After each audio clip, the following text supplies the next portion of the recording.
Hello बच्चों, question है आपके सामने जेईई मेन 2025 का। चैप्टर है थर्मोकेमिस्ट्री। क्वेश्चंस में बोला गया है consider the following cases of standard enthalpy of reactions. 3 reactions हैं, उसके लिए आपको स्टैंडर्ड एंथैल्पी ऑफ रिएक्शंस का अमाउंट गिवन है। आपको फाइंड करना है magnitude of delta H formation of C2H6 gas. ठीक है, ध्यान रखना है, आंसर नियरेस्ट इंटीजर में निकालना है और मैग्नीट्यूड बताना। तो सबसे पहले हमें जो फाइंड करना है डेल्टा एच फॉर्मेशन C2H6 का, उसके लिए आप रिएक्शन कैसे लिखेंगे, उसका स्टैंडर्ड डेफिनेशन हमको क्या समझाता है कि C2H6 बनाना है 1 मोल बनाना है, और उसमें जो एलिमेंट है कार्बन और हाइड्रोजन, उनका प्योर स्टेट लेना होता है, स्टैंडर्ड स्टेट लेना होता है, और कंपलसरी 1 मोल बनाना है। तो C2H6 बनाने के लिए कार्बन ग्रेफाइट लेंगे, हाइड्रोजन का प्योरेस्ट फॉर्म H2 गैस होगा, बैलेंस करने के लिए 2 और 3 लगाएंगे। यहां कोई कोएफिशिएंट नहीं लगाना। स्टैंडर्ड डेफिनेशन बोलती है कि 1 मोल कंपाउंड आपको बनाना होता है। तो क्वेश्चन ने हमको पूछा कि ये बनाने के लिए आपको कितना हीट ऑफ फॉर्मेशन लगने वाला है। क्लियर है बेटा? तो हम क्या करेंगे, इन तीनों इक्वेशन को इस तरीके से अरेंज करेंगे कि इन तीनों का समेशन ये इक्वेशन बच जाए। क्लियर है? तो उसके लिए फर्स्ट ऑप्शन को अगर हम ध्यान से देखें, फर्स्ट ऑप्शन को मतलब फर्स्ट रिएक्शन को ध्यान से देखें, तो यहां पे C2H6 रिएक्टेंट साइड पे है, जबकि C2H6 हमें प्रोडक्ट साइड पे लाना पड़ेगा।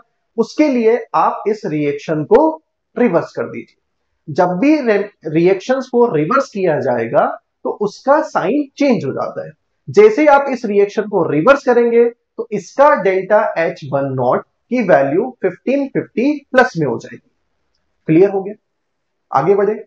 दूसरी इक्वेशन को अगर हम ध्यान से देखें तो यहां पे CO2 है और कार्बन ग्रेफाइट है। CO2 हमें कट करना पड़ेगा क्योंकि वो इक्वेशन का पार्ट नहीं है।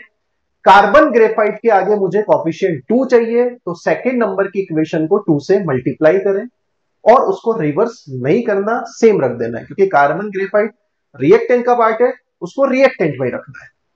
क्लियर है? तो इस पूरी इक्वेशन को जब 2 से मल्टीप्लाई करेंगे तो इक्वेशन कुछ ऐसी दिखेगी। तो यहां पे जो अमाउंट है -393.5, उसको भी आप 2 से मल्टीप्लाई कर दोगे। क्लियर हो गया बेटा? थर्ड इक्वेशन में अगर आप ध्यान से देखो तो H2 plus half O2 gives water है। रिएक्शन में हमको वाटर का नीड नहीं है, रिएक्शन में हमें H2 का नीड है। H2 रिएक्टेंट साइड पे है, नीड भी रिएक्टेंट साइड का है, तो फिर आप उसको रिवर्स मत करो। बट H2 के लिए 3 कोएफिशिएंट लाना पड़ेगा, इसलिए एक इक्वेशन 3 से मल्टीप्लाई करना है। क्लियर है? तो जब इस इक्वेशन को लिख के 3 से मल्टीप्लाई करेंगे तो इक्वेशन कुछ ऐसी दिखेगी, और डेटा को भी 3 से मल्टीप्लाई कर दिया गया। आगे बात समझ में? अब इन तीनों रिएक्शन को ऐड करने पर सिर्फ यही वाली रिएक्शन रिमेनिंग होनी चाहिए। अगर ऐसा है तो आपने सब कुछ सही किया है। आओ चलो कट करके देखते हैं। तो सबसे पहले अगर हम ध्यान से देखें तो CO2 से आपका CO2 कट हो जाता है। क्लियर है? उसके बाद आप ध्यान से देखोगे तो वाटर से आपका वाटर भी कट हो जाता है। क्लियर है?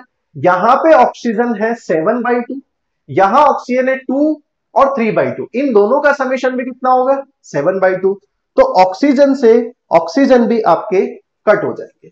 अब फाइनल इक्वेशन आप देखोगे तो रिएक्टेंट साइड पे आपको सिर्फ और सिर्फ यहां पे क्या दिख रहा है, ग्रेफाइट। समझ में आया? और उसके साथ क्या दिखेगा, 3 मॉलिक्यूल ऑफ हाइड्रोजन। सही आ गया रिएक्टेंट। प्रोडक्ट साइड पे देखोगे तो ओनली C2H6 गैस आपको रिक्वायर्ड था, वही रिमेनिंग है, बाकी सारे प्रोडक्ट कट हुए, तो C2H6 गैस आ चुका है। तो इन तीनों का एडिशन करना है तो इन तीनों का भी एडिशन कर दीजिए। जैसे ही आप इन तीनों का एडिशन करते हैं तो ये वैल्यू आपको मिलती है -95 किलो जूल पर मोल। बट क्वेश्चन ने बोला है कि मैग्नीट्यूड में आंसर फाइंड करना है, तो इसका जब आप मैग्नीट्यूड लोगे तो इस क्वेश्चन का फाइनल आंसर हमें मिल जाएगा 95। क्लियर है बेटा? Thank you.